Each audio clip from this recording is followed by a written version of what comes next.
प्रिय विद्यार्थियों, नमस्कार। आप सभी को दीपावली की हार्दिक शुभकामनाएं। एक बार पुनः अपने विषय की ओर लौटते हुए हम आज पादपों में जल अवशोषण को जो विषय हम पढ़ रहे थे उसी को सतत रखते हुए हम आज आगे बढ़ेंगे और उसके विषय में हम चर्चा करेंगे। तो पौधों में हमने पढ़ा था कि जो जल होता है वो कौन सा काम का होता है, कहाँ पाया जाता है आदि वगैरह, है ना। आज हमको पढ़ना है पादप के अंदर जो उसके प्रति अडेप्टेशंस हैं, पादप किस चीज़ को कैसे ग्रहण करता है और जल उसके अंदर कैसे पहुंचता है, इस विषय में हम बात करेंगे। तो पादपों में जल अवशोषण करने वाले अंग, जैसे कि मैंने आपको बताया था कि जो मृदा से जल का अवशोषण होता है वो मूल के द्वारा होता है और मूल में भी मूल रोम को, सिर्फ जैसा कि आप चित्र में देख रहे हैं कि मूल रोम को ही यह विशिष्टता प्राप्त है ना। तो एक जो मूल होती है हमारी, वह उसके कुछ भाग होते हैं जो आपने एनाटॉमी में द्वितीय वर्ष में पढ़ा है। तो एक बार उसको हम रीब्रश कर लेते हैं। मैंने डायग्राम आपके सामने रखा है और हमको थोड़ा सा उससे पता भी लग जाएगा। तो सबसे पहला हिस्सा आपको पता है, जो हमारी मूल है वो प्रवृत्ति से धनात्मक गुरुत्वानुवर्ती होती है, यानी कि वह गुरुत्वाकर्षण की ओर वृद्धि करती है, गुरुत्वाकर्षण की ओर उसका विकास होता है, उसका इलॉन्गेशन होता है, दीर्घीकरण होता है ना।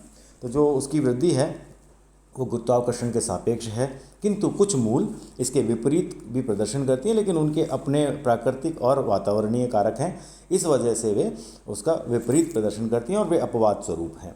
तो इसमें जो मूल है हमारी, उसके जो कुछ भाग जो होते हैं जो एनाटॉमिकली और मॉर्फोलॉजिकली अगर हम उसको करते हैं डिवाइड, तो वो 5 मूल भागों में विभक्त होती है। पहला भाग कहलाता है मूल गोप, जो आप चित्र में नीचे ही नीचे देख रहे हैं, जिसको अंग्रेजी में रूट कैप लिखा गया है। दूसरा जो भाग है वो कोशिका विभाजन क्षेत्र, zone of cell division. Zone of cell division जो होता है मूल गोप के बिल्कुल बाद में होता है, रूट कैप के बिल्कुल पीछे होता है। इसके उपरांत जोन ऑफ इलॉन्गेशन है, दीर्घीकरण का क्षेत्र, जिसमें मूल की लंबाई लगातार बढ़ती रहती है। और तीसरा है रूट हेयर, है ना, मूल रोम का क्षेत्र, जो आप चित्र में स्पष्ट देख पा रहे हैं। और उसके उपरांत सबसे ऊपर है परिपक्वन क्षेत्र, जहाँ मूल जो है वो परिपक्व हो जाती है और अपना बिल्कुल आकार ग्रहण कर लेती है। तो हम जैसा कि पहले चर्चा कर चुके हैं, तो मूल गोप क्षेत्र है ये ओपेक होता है। ओपेक का मतलब आप हिंदी में समझते होंगे,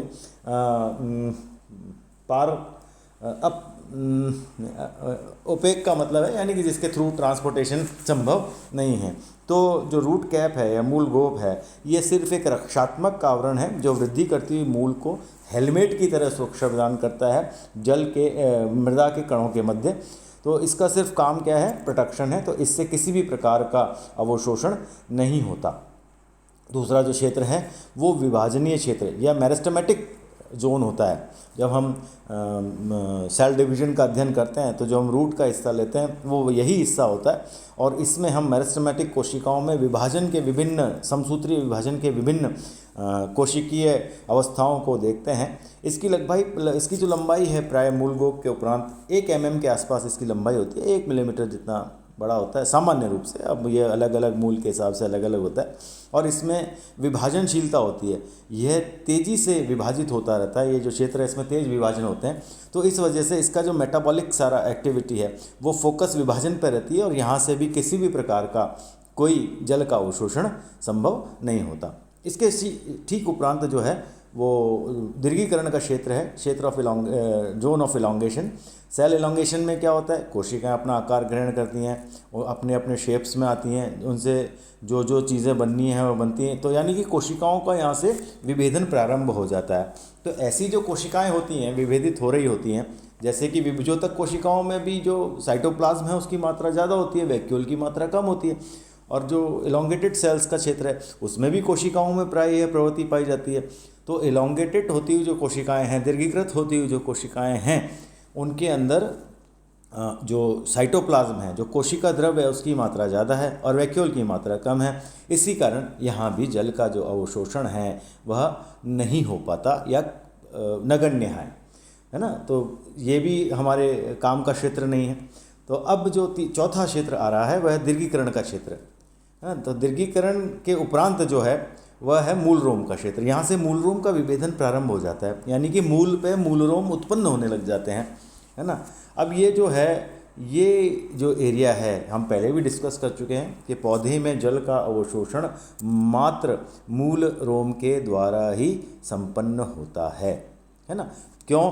क्योंकि मूल रोम एक कोशिकीय हैं, है ना। एपिब्लेमा कोशिकाएं जो होती हैं उनका परिवर्धन है, उनका रूपांतरण है, और ये मूल जो बाह्य कोशिकाएं हैं, है ना, उस क्षेत्र से ये दीर्घीकृत होकर के मूल रोम का निर्माण करते हैं। मूल रोम में एक बड़ी सी वैक्यूल होती है, एक सिंगल कोशिका है, एक कोशिकीय होते हैं, है ना, और इसमें बड़ी जो होती है वो वैक्यूल होती है, रिक्तिका होती है। इस वजह से जो इसकी अवशोषण क्षमता है ये मुख्यता उसको प्रदान करती है, और इसका मुख्य कार्य जल का अवशोषण है। और इसकी जो अंतस्थ त्वचा है ना, इसके समक्ष जो मूल की अंतस्थ त्वचा होती है, वल्लकुट होता है, यह जो हिस्सा होता है ये अब स्वतः ही पारगम्य होता जाता है। क्यों? क्योंकि इसी क्षेत्र से मूल द्वारा जल का अवशोषण होता है। लेकिन इस क्षेत्र का जो जाइलम होता है वो तुलनात्मक रूप से कम अवशोषित, कम परिपक्वित होता है, कम विकसित होता है, क्योंकि वो विकसन क्षेत्र में है। रूट हेयर जो है वो अभी उसके जस्ट नीचे डेवलपमेंट का क्षेत्र है, एलोंगेशन का क्षेत्र है। तो इसलिए वो जो मूल रोम के सामने जाइलम आएगा, रेडियली तिरछा, है ना, सामने मृदा से भीतर की ओर अगर हम बढ़ रहे हैं तो वो जो जाइलम होता है वो पूर्ण रूप से विकसित नहीं होता। अवशोषण तो हो रहा है, यहाँ पर अवशोषण तेजी से हो रहा है। फलस्वरूप क्या होगा, है ना। तो अब फलस्वरूप जो जल आया है वो क्या होगा, है ना। तो अब जो इसके ऊपर का क्षेत्र है जिसको हम जोन ऑफ मैचुरेशन कहते हैं, तो जल कहाँ पे फैल जाएगा? इसके कॉर्टिकल रीजन में, जाइलम में फैल जाएगा। तो एक तरीके से जल का स्ट्रैंड बन गया, जल का एक पात्र सा बन गया। हालांकि कोशिकाओं के मध्य है या कोशिकाओं में है, लेकिन एक स्थिति बन गई। अब इसके जो ऊपर है zone of maturation, zone of परिपक्वन क्षेत्र, तो उस परिपक्वन क्षेत्र की जो कोशिकाएं हैं उनमें सब कुछ प्रारंभ हो चुका है, काष्ठीभवन हो चुका है, सुबेरीकरण हो चुका है, लिग्नीकरण हो चुका, जो भी कुछ उनके अंदर डिपॉजिट्स होने हैं वो हो चुके हैं, और कोशिकाएं अपना आकार ले चुकी हैं। यानी कि जो जाइलम है, जो दारू है, वो अपने पूर्णतः शेप के अंदर आ चुका है। उसके अंदर एक बढ़िया सी रिक्तिका का निर्माण हो चुका है, और यही रिक्तिका जो होती है यह अब हम आगे थ्योरीज पढ़ेंगे कि रिक्तिका में क्यों होता है जल का जो संवहन होता है पादपों में, वो हम एक बार अभी आगे इसकी थ्योरी पढ़ेंगे। और जाइलम में क्यों होता है, जाइलम को उसके प्रति जो सहजता प्राप्त है कि जल का अवशोषण जाइलम के द्वारा, जल का मूवमेंट जाइलम के द्वारा होना, वो हम आगे पढ़ेंगे। तो जो हमारा जो परिपक्वन क्षेत्र है ना, इसके अंदर जाइलम आपको पूर्णतः डेवलप मिल रहा है, पूर्णतः विकसित मिल रहा है। और जो जाइलम के नीचे स्ट्रैंड बना हुआ है, कॉर्टेक्स और पूरे में फैला हुआ, जो जल कहाँ से आ रहा है, मूल रोम क्षेत्र से आ रहा है। तो एक प्रेशर, एक जल का इंग्रेडिएंट बनता है जो कि जल को धक्का देता है ना। और उस इंग्रेडिएंट को सपोर्ट दूसरी थ्योरीज के द्वारा जब हम पढ़ेंगे कि जल का भीतर आना फिर ऊपर खींचना पौधे के लिए, वो पौधे को जल उपलब्ध कराता है। जैसा कि आप जानते हैं पौधों की ऊंचाई जो है वो बहुत अधिक होती है। कुछ पौधे तो 500-500 मीटर ऊंचे बताए नहीं जाते हैं, ऐसे हैं। तो जो 500 मीटर ऊंचा पौधा है या जो 250 मीटर ऊंचा पौधा है, उसके शीर्ष तक जल का पहुंचना सिर्फ कोशिकीय क्रियाओं द्वारा, तो यह एक बड़ी चमत्कारिक विज्ञान की स्थिति है। इसको हमको थोड़ा सा समझना होगा। बहुत आसान विषय है, कोई बहुत बड़ा वो नहीं है ना। और ये सब जो डिपेंड करता है ये इनके रिक्तिकाओं की जो डायमीटर है, वैक्यूल जो है ना, अब उनके डिपोजिशंस और उसके साथ में निर्भर करता है। तो जो हमारे मूल रोम क्षेत्र है उससे जल अंदर आया और कहाँ पर पहुँच गया अब, ये हमारे जो जोन ऑफ मैचुरेशन है ना, उसके जाइलम तक आ गया है। तो ये जो जड़ है इसकी एनाटॉमी किस प्रकार से और मूल रोम से ही क्यों अवशोषण होता है, ये अभी हमने बात करी, है ना। तो जो मूल रोम क्षेत्र है ना, वो महत्वपूर्ण भाग है और ये 1 से 10 सेंटीमीटर तक फैला होता है ना।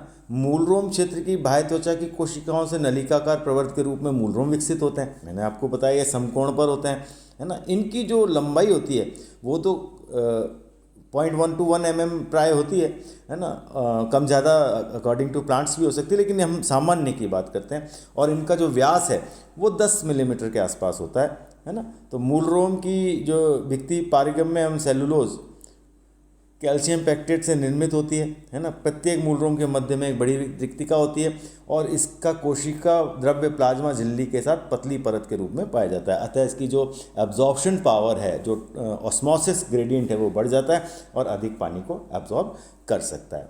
तो ये तो बात हुई जल की मूल की संरचना और उसके जल ग्रहण करने की क्षमता के ऊपर। अब हम अगले टॉपिक के अंदर जो बात करेंगे वो करेंगे कि जल अवशोषण करने के लिए कौन कौन से प्रकार हैं।